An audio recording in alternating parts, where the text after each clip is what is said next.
আসসালামু আলাইকুম। আজকে আমরা ইংরেজির একটা মজার টিপস দেখব, যে টিপসটা পরীক্ষায় সবসময় আসে।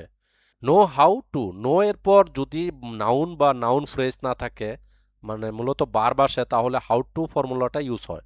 তার মানে নো হাউ টু এর পরে ভার্বের প্রেজেন্ট ফর্ম বসে। এর মানে হচ্ছে কেউ যখন কোনো কিছু করতে জানে বা জানতো। তা আমরা দেখি, যেমন এই প্রশ্নটা সলভ করি, find out the correct sentence.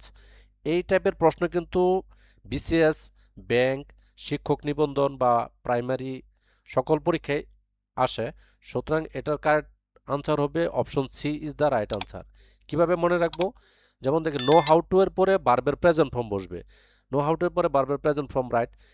যেহেতু যন্ত্রের মাধ্যমে যদি কাজটা সম্পাদন হয়, তাহলে প্রিপোজিশন উইথ ব্যবহৃত হয়। অপশন এ তে নো হাউ টু আছে, নো আছে কিন্তু হাউ টু নাই। তাহলে অপশন এ এই জন্য কাটা। অপশন বি এই জন্য নো এর পরে হাউ টু নাই, এই জন্য অপশন বিও কাটা। অপশন সি হাউ টু আছে, অপশন ডি ওতে হাউ টু আছে। কিন্তু হাউ টু এর পরে ভার্বের প্রেজেন্ট ফর্মের সাথে যদি কোনো যন্ত্রের মাধ্যমে কাজটা সম্পন্ন হয়, তাহলে প্রিপোজিশন কি বসে? উইথ বসে। সুতরাং option C is the right answer. আশা করি বিষয়টা ক্লিয়ার।